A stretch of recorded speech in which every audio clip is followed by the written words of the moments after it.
Basically, one of the things that we have to understand as Black people is that um, wealth and wealth building in business is a culture. And a lot of us think that it's about going to school and getting certain degrees. A lot of us think that it's about, certain people giving us access to a lot of capital, or being born with a silver spoon in your mouth, or maybe getting lucky.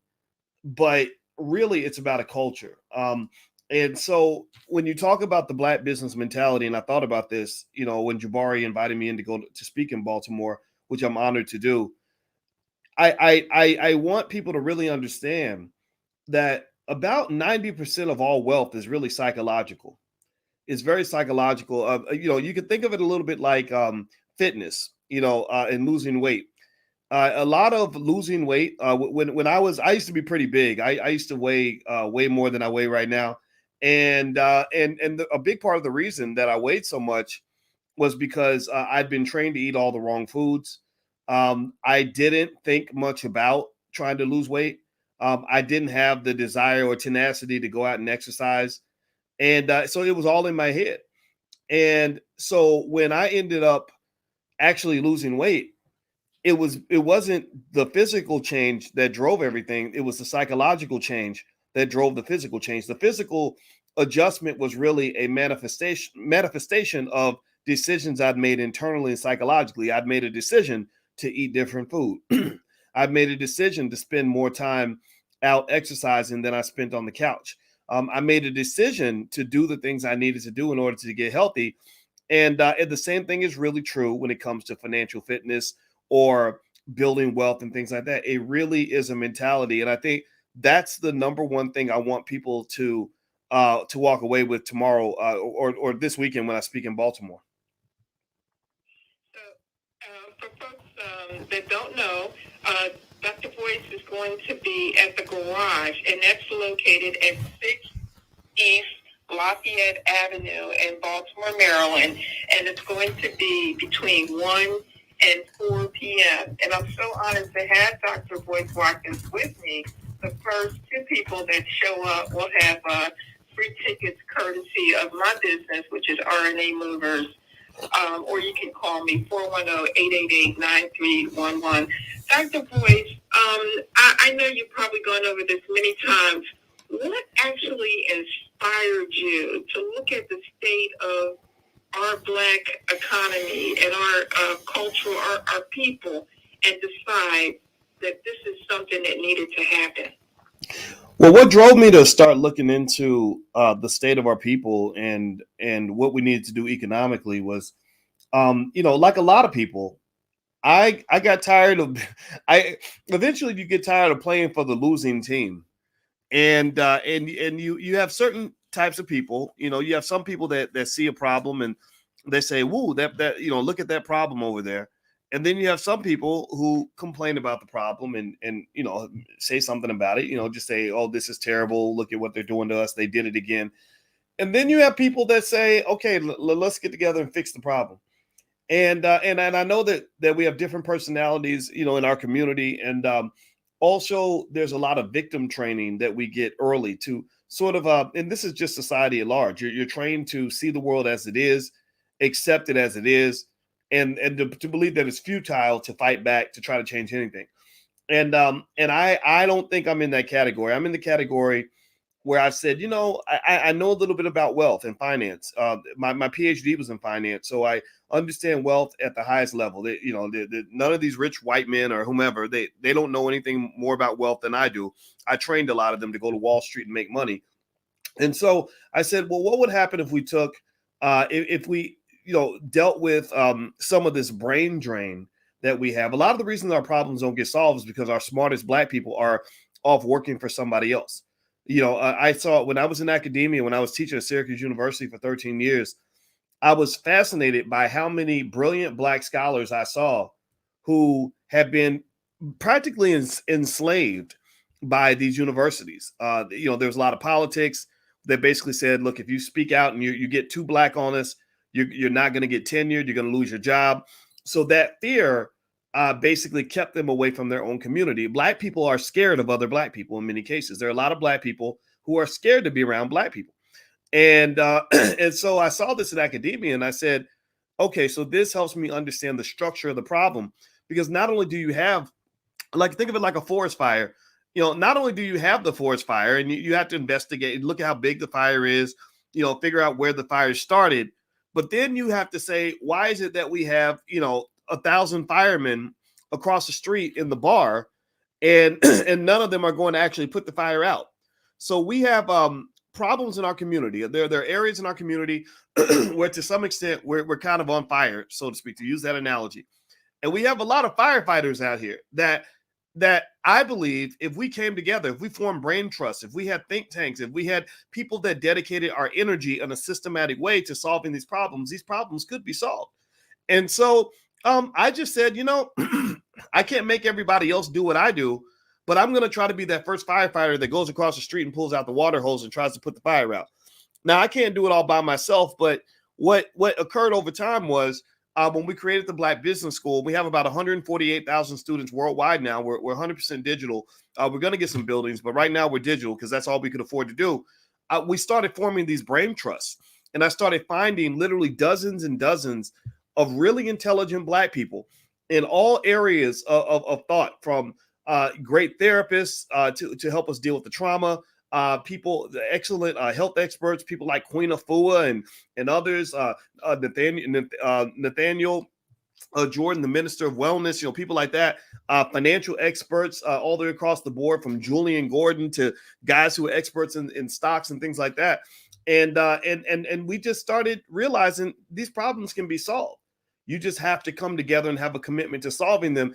And a lot of us can't solve the problem because, if you think about it, right, we grow up believing that if you're Black and you're talented, your number one objective should be to perform well enough that you can get away from other Black people, that you can get out of the hood, that you can move away from where the problems are and go to some other place, because you've earned the right to get out of that. So to some extent, that makes in my view, a lot of us end up seeing our Blackness almost like a prison, like we're in a prison that we're trying to get out of.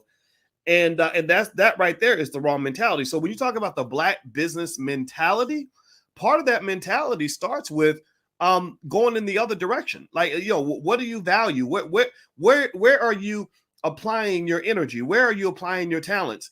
If you're not applying your talents to solving the problem, then what in the world makes you think the problem's ever going to get solved? It's not.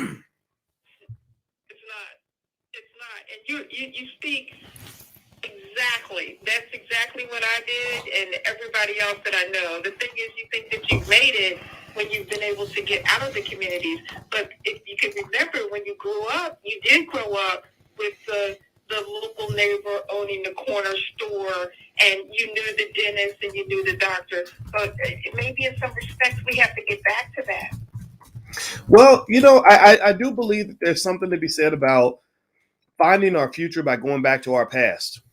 I noticed on my YouTube channel at drboycetv.com, people are welcome to subscribe, and follow us. Everyone loves Dr. Claude Anderson, and they love hearing him come in and talk about what the Black community was like before integration. And they love to hear him talk about all the Black businesses that were on every street, how all the neighbors knew each other, and you had so much love and happiness in the community. Of course, we know it wasn't perfect, but you had structured families with the mother and the father taking care of the children. Black folks got together for school and for church and to do business together. And there are a lot of people who get really emotional when they hear those stories. And my argument would be, if integration was this big, wonderful thing that you taught in school, this big triumph for America, who really benefited? If it was so great, then why do we feel like we're not doing as great as we'd like to be doing? Why is it that if I look at the way Black kids have been educated, it's gotten worse since integration? If you look at family structure, that's gotten worse since integration. If you look at Black wealth, it's gone down relative to white wealth since integration. So integration was beneficial to somebody, but it wasn't beneficial to us. That was not a win for black people. Integration was a win for white people because they were able to tap into and extract the greatness and the wealth from black people. And I'm just saying to black people, we don't have to abandon all these ideas. We don't have to dislike white people on any level. I'm saying, extract some of that greatness and some of that wealth for yourself, because black people are a very rich community. We have over $1 trillion in spending power.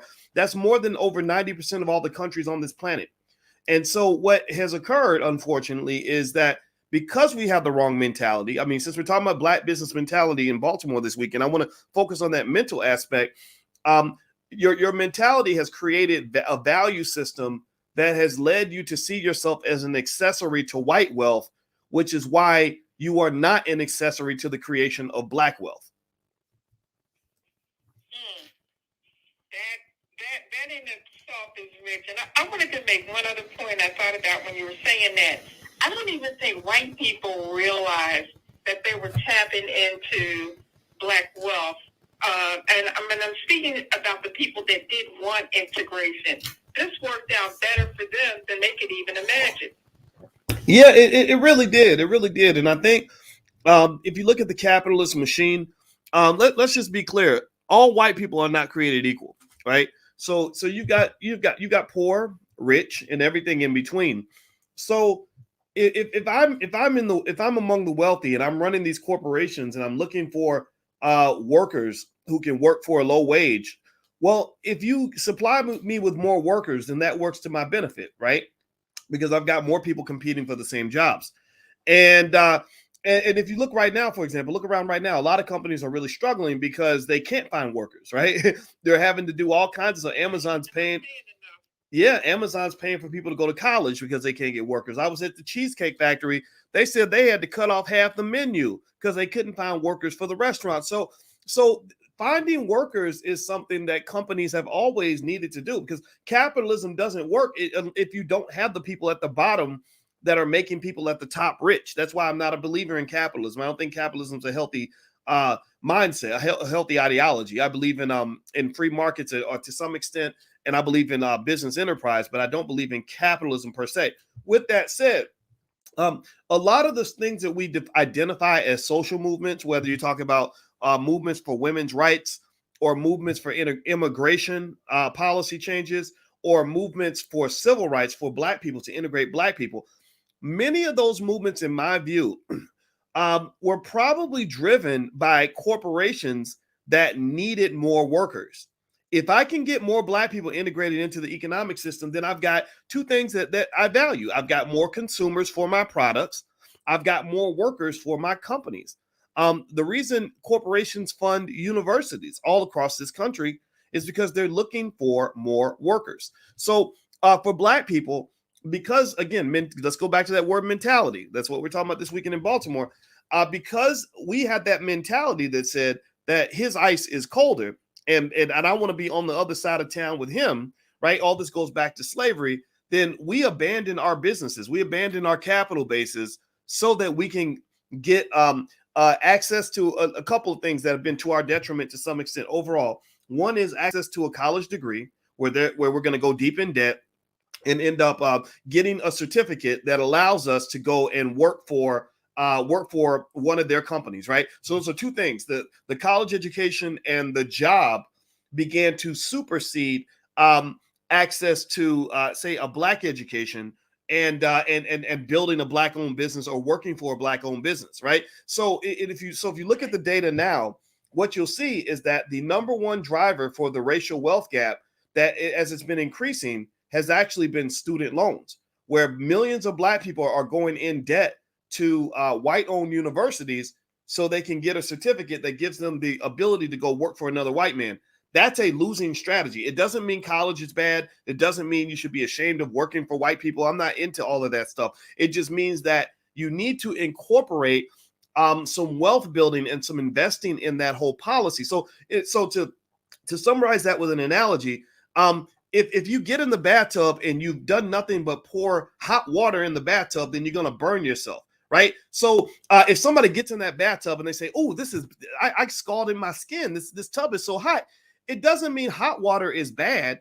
It just means you need to add some cold water to give it some balance. So when I say that Black people have been the ultimate losers when it comes to student loan debt and working for other people, I'm not saying there's anything wrong with student loans or going to college, or that there's anything wrong with working for other people. I'm saying that you have a lack of balance.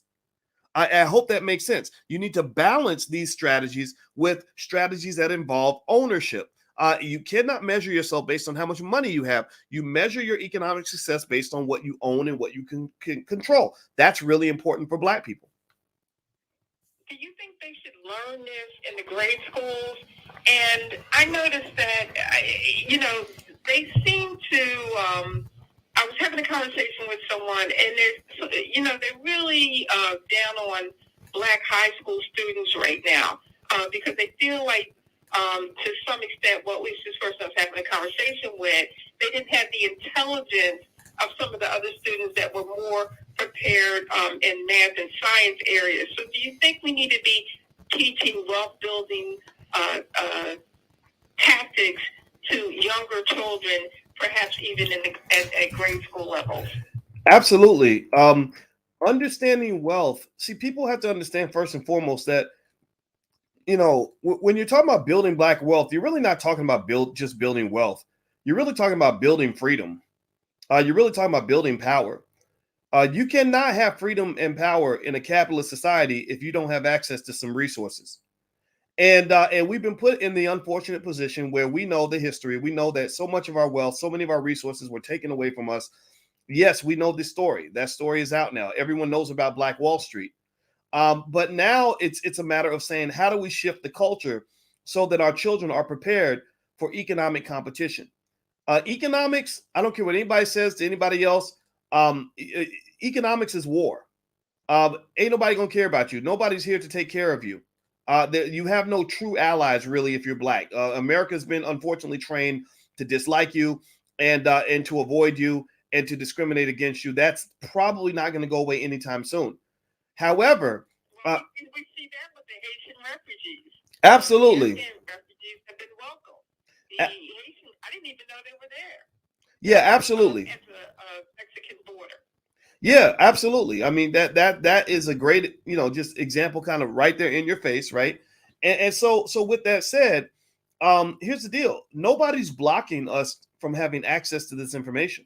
The word mentality is perfect for this weekend event in Baltimore because really, if your mentality is that of a wealth builder, then you're going to find a way to build the wealth. You can get right on the internet and dig things up on YouTube and take online classes and stuff like that. You don't need to go to college.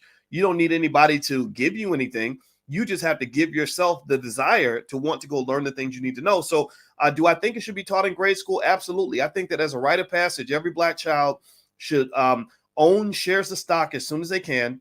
They should know how to start a business by the age of 12. And also by the age of 12, they should know the fundamentals of real estate and why it's important to own real estate and the basics of how to acquire real estate and property. Those are the three ways. The three ways that people get rich in America are through the stock market, through the real estate market, and through owning their own business.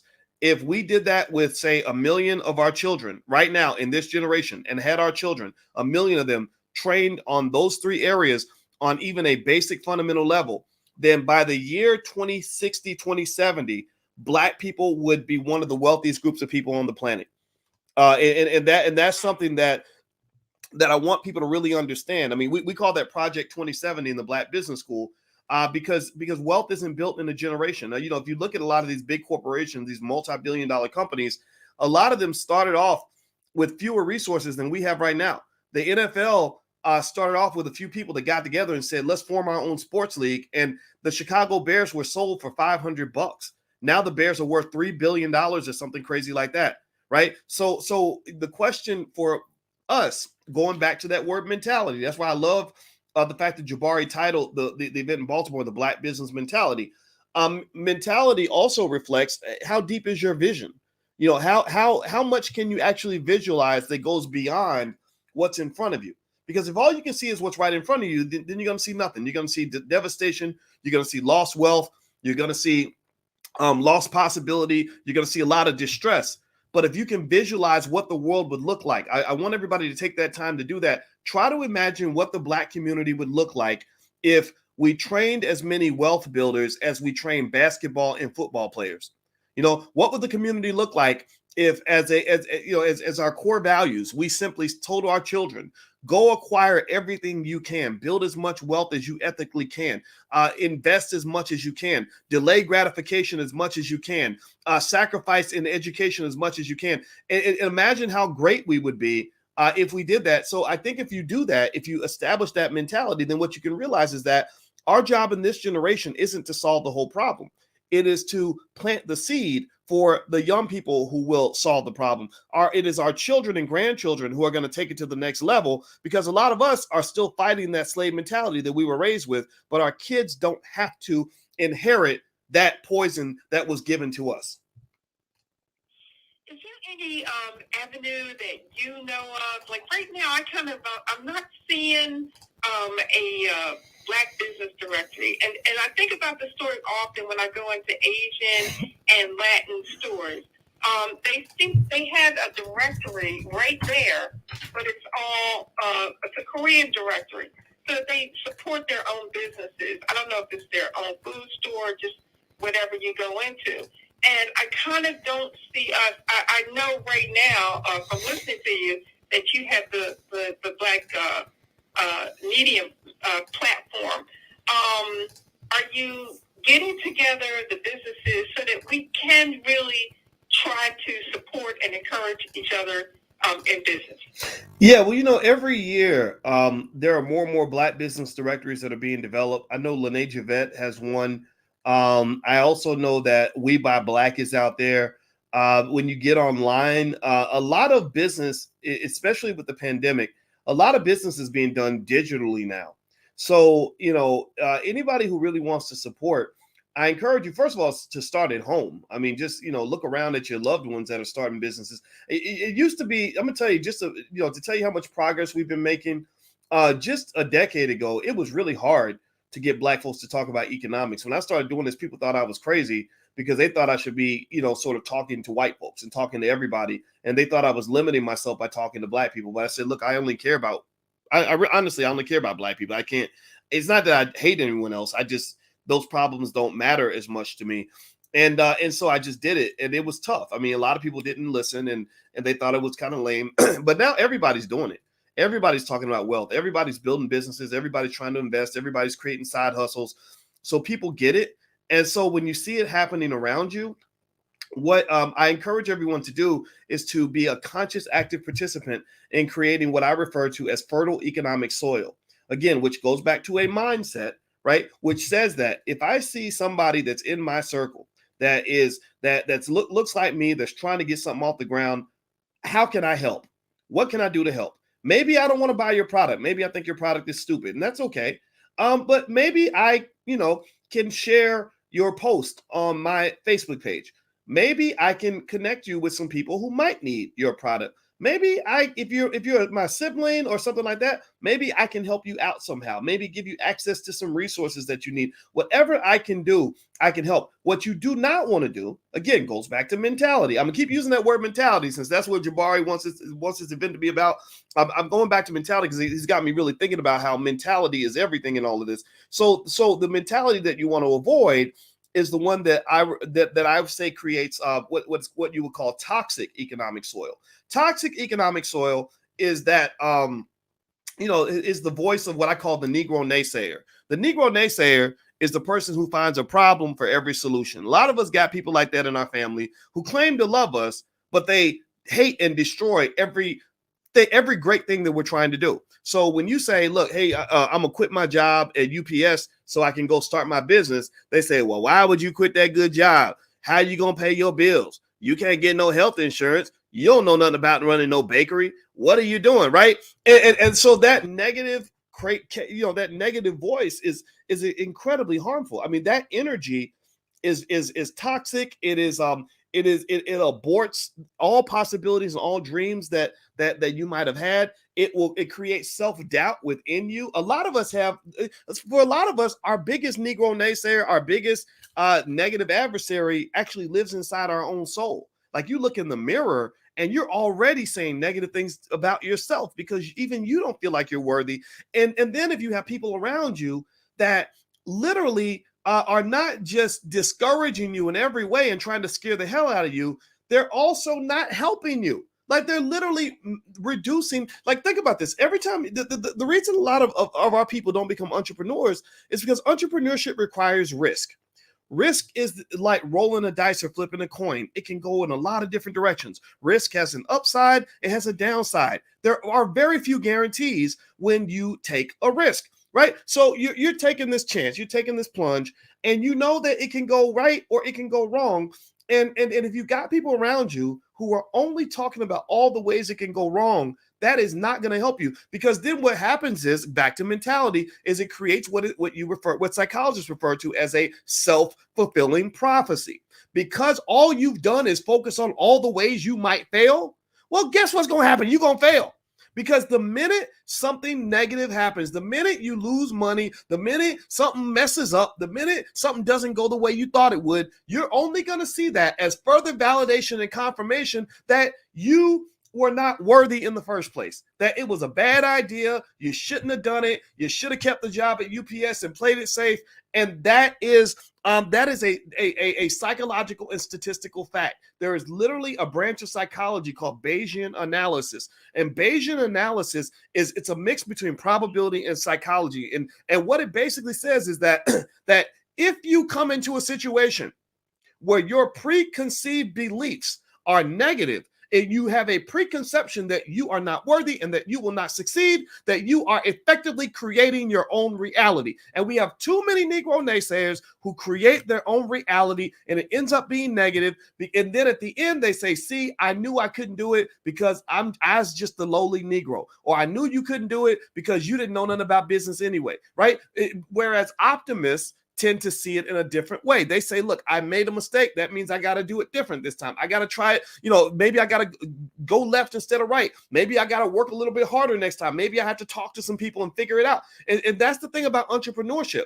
See, every entrepreneur I know, I know a lot of multimillionaire entrepreneurs who started with nothing. And let me tell you a little secret about all those people.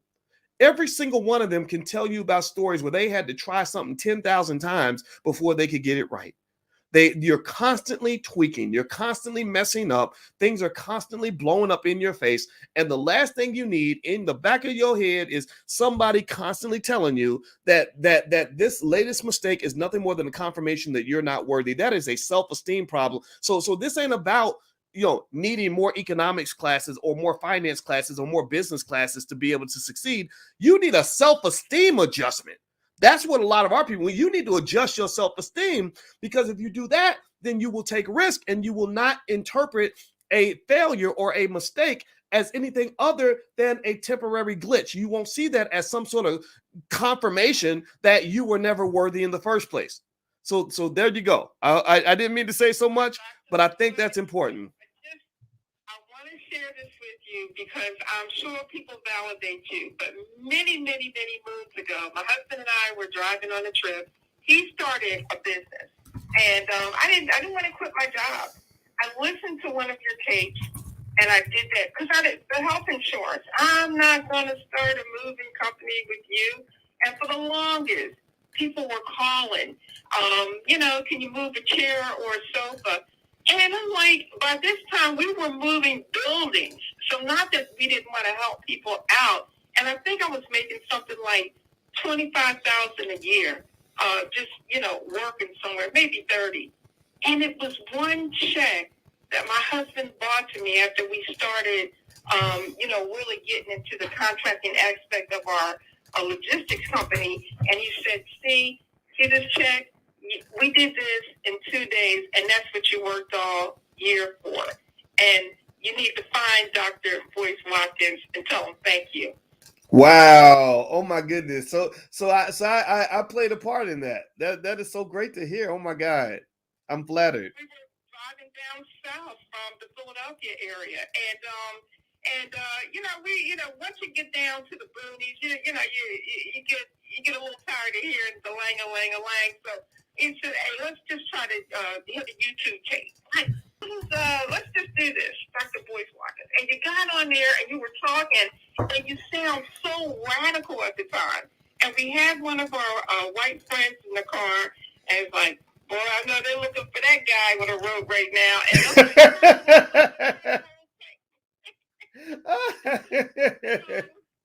I want to let you know, you along with, and you were able to turn, you mentioned Dr. Claude Anderson. I've since had the pleasure of meeting him.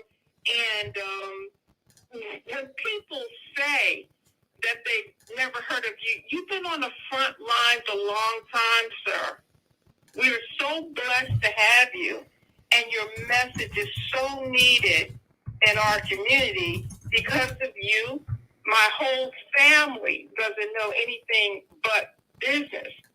And I'm hoping that people get a chance to invest a little bit on a ticket. I don't know how somebody found out I was giving away tickets, because I'm sitting in my warehouse and I've already got a message.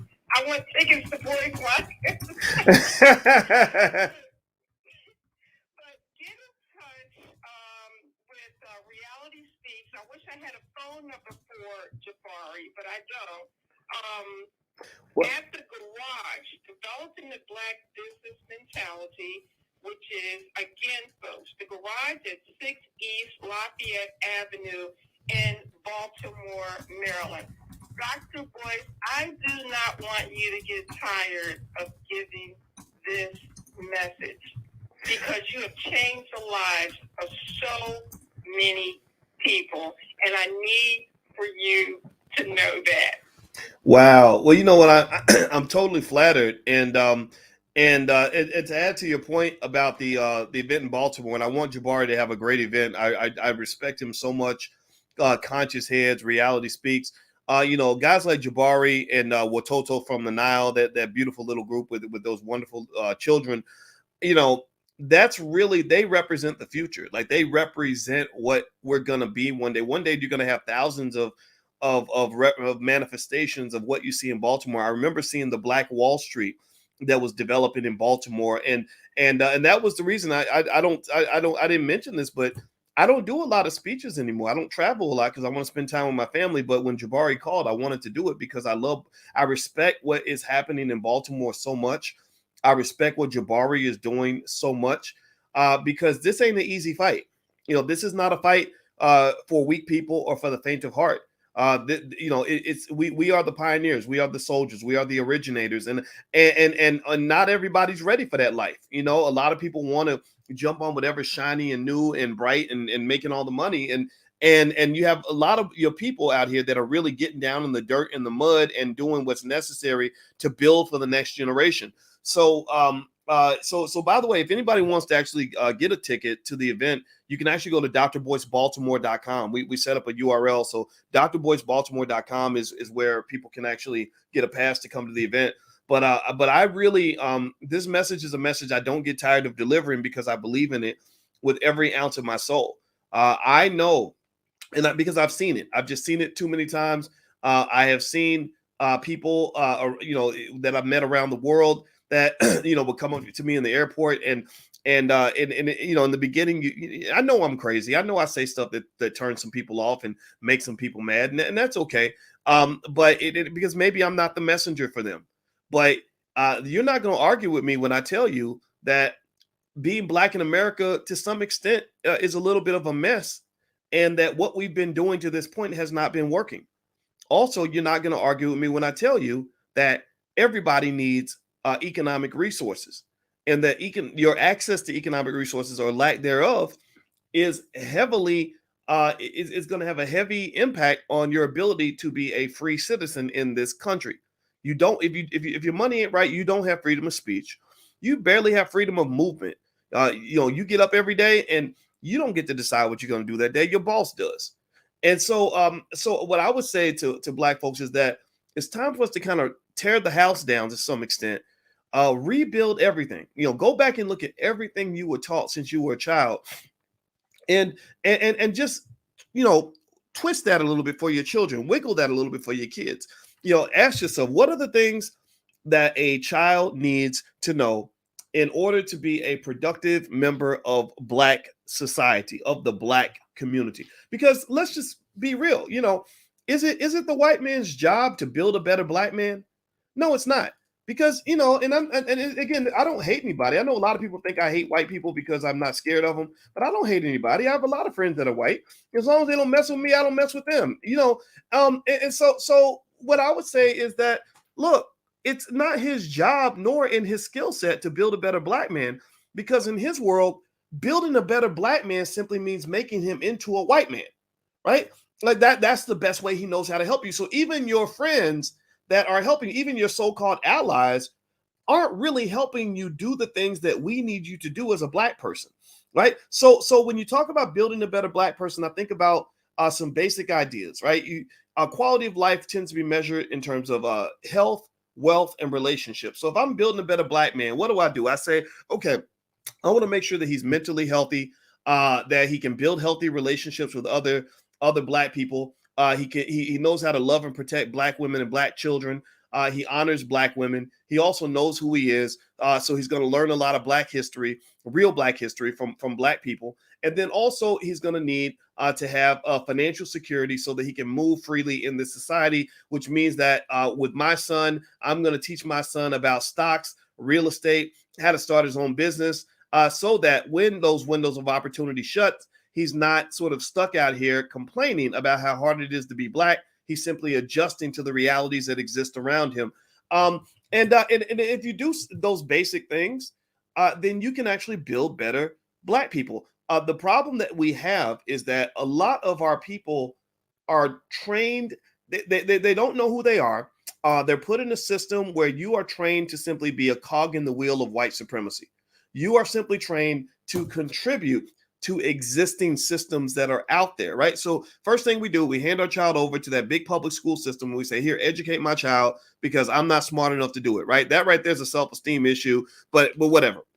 So we hand our child over, and what are they taught in school? Well, they're not taught the things they need to know to be successful. That's why so many of our people end up failing when they get older. Baltimore public schools is a great example of that. When you talk about some of y'all like Chicago, y'all got some of these poor kids. I'm sitting there trying to figure out, if you spent 12 years inside of school, how is it that you're 18 years old and you still can't read? You still can't count. And I'll write your name. Right. Right. She used to bring their papers home. And I said, do they know that they wrote their name backwards, or they're not? If they couldn't do complete sentences, that's a whole other conversation. I don't know what's going on. And the surprising thing is the kids knew that she had to pass them to the next grade. She didn't know it.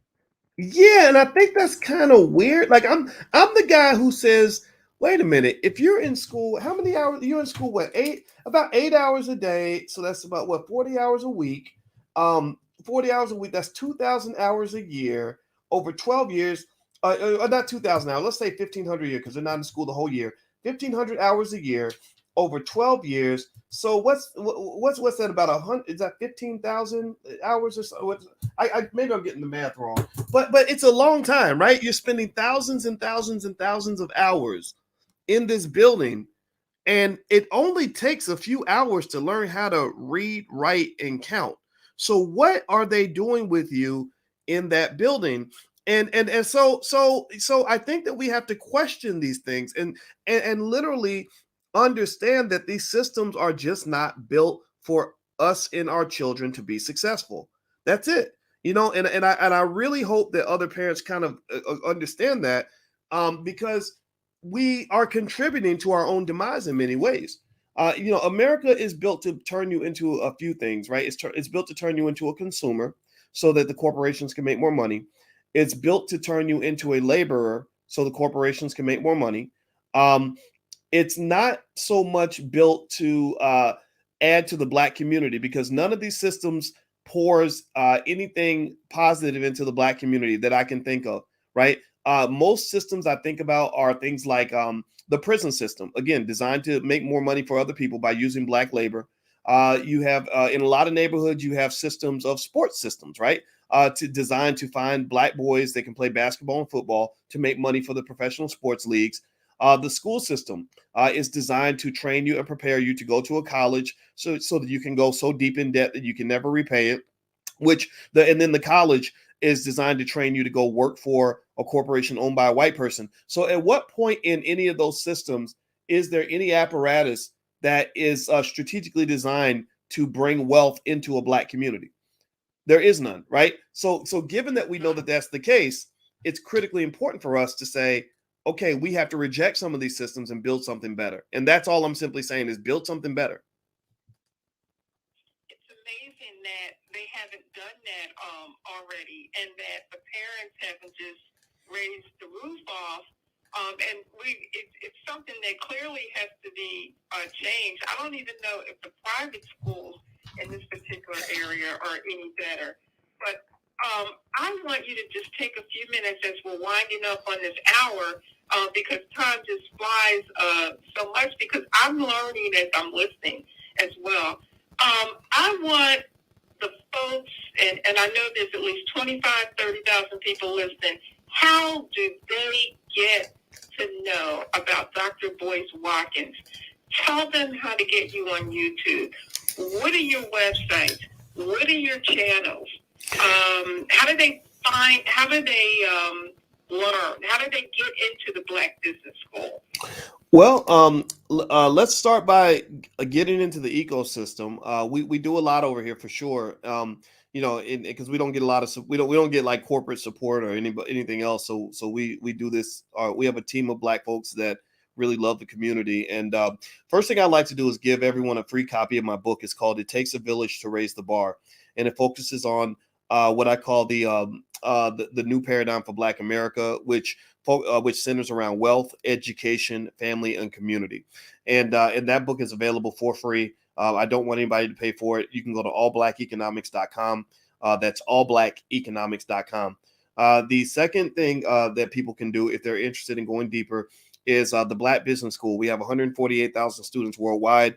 Most of our students paid less than a couple $100 for literally an education that's better than any university on the planet, because we're the only university that I know of our size that focuses solely and specifically on building Black wealth. We are experts at closing the racial wealth gap. We have a higher we have a higher stock market participation rate than most millionaires do. Like most of the people in the Black Business School are stock market investors. They're acquiring real estate. They're starting businesses. We even have a Black Business School for children. So if anybody wants to go take a look, they can even do a free membership by going to theblackbusinessschool.com, theblackbusinessschool.com. So those are a couple places people can go to find out more. And last but not least, we are doing the All Black National Convention at the end of October, which is a gathering of the Brain Trust, the Black Brain Trust, where we're bringing together about 40 experts in different areas in the Black community to engage with the community on all the things that matter for us as people, everything from relationships to health. Queen Afua, Riza Islam, Julian Gordon, one of the great real estate experts out here.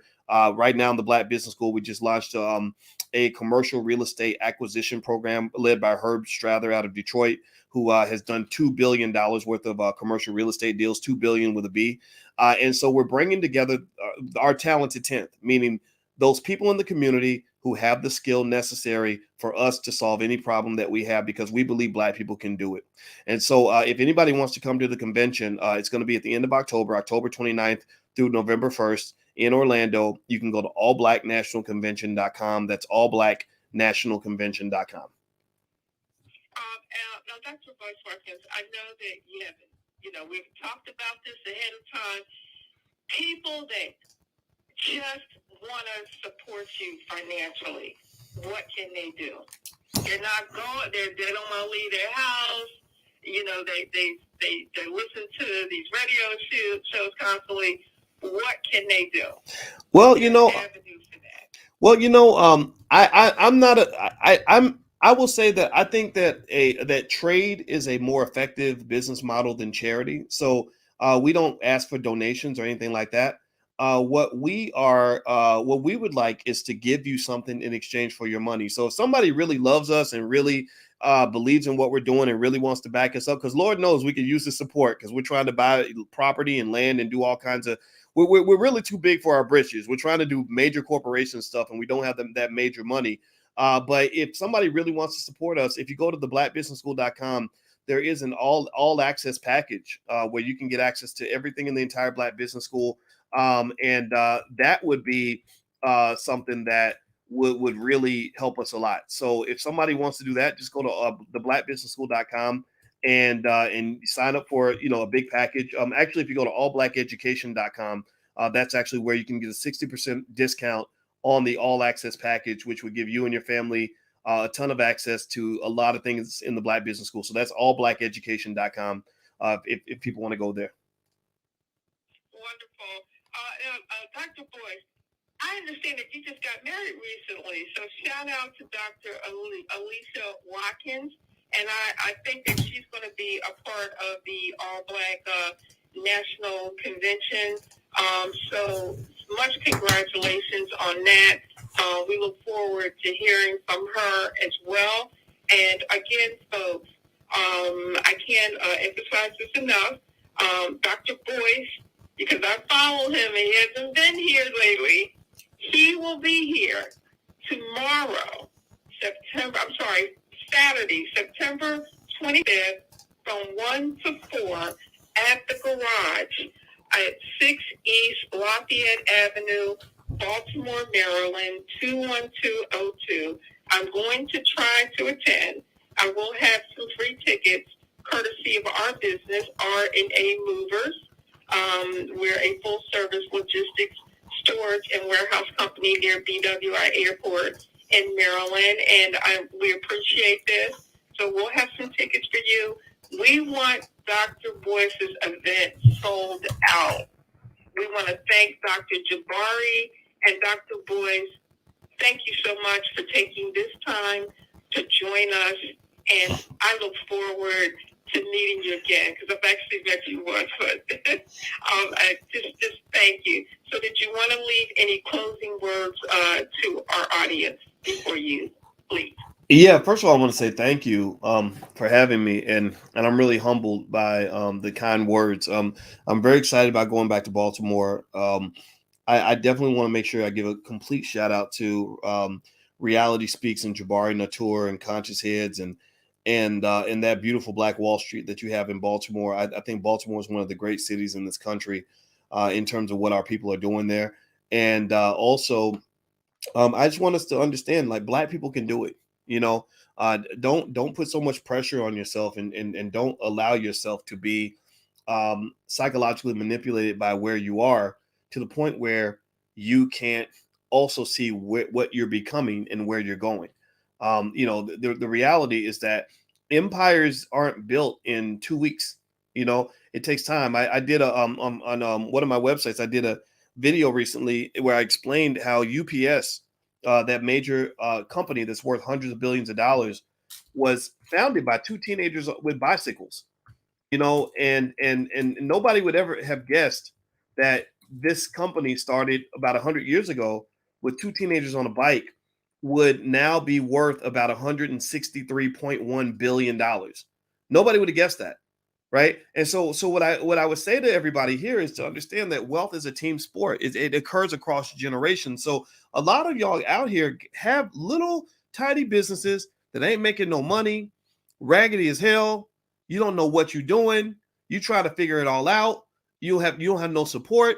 But I'm telling you, don't kill your baby. Don't kill the dream, because some of you, I know just for a statistical fact, some of the people listening right now are sitting on top of businesses that are going to become multi-billion-dollar empires for their children or their grandchildren. But if you don't keep the dream alive, then there is no dream to be had. Then there's nothing to manifest at that point. So don't kill your dream. Give it time. UPS was started by teenagers on a bicycle. Coca-Cola, worth $200-300 billion, was started by a guy that was addicted to morphine and sold the rights to Coca-Cola for $500 because he didn't think it was going to become anything. So that mentality aspect comes with vision and just knowing that your job in this generation is to simply plant the seed, because you probably won't see the full potential of what you've created. You're going to be gone by the time that happens. But just plant the seed and let God do the rest. You can do it. Dr. Boyce, Thank you once again. This is Dr. Boyce Watkins with Ann Kennard on the Movers and Shakers Show. This show is sponsored by RNA Movers. Dr. Boyce, can you please promise me that you will come and join me again sometime in the future? Yes, ma'am. I promise. I cannot wait. Okay. Take care. Baltimore, Washington, Philadelphia, Delaware, y'all come out.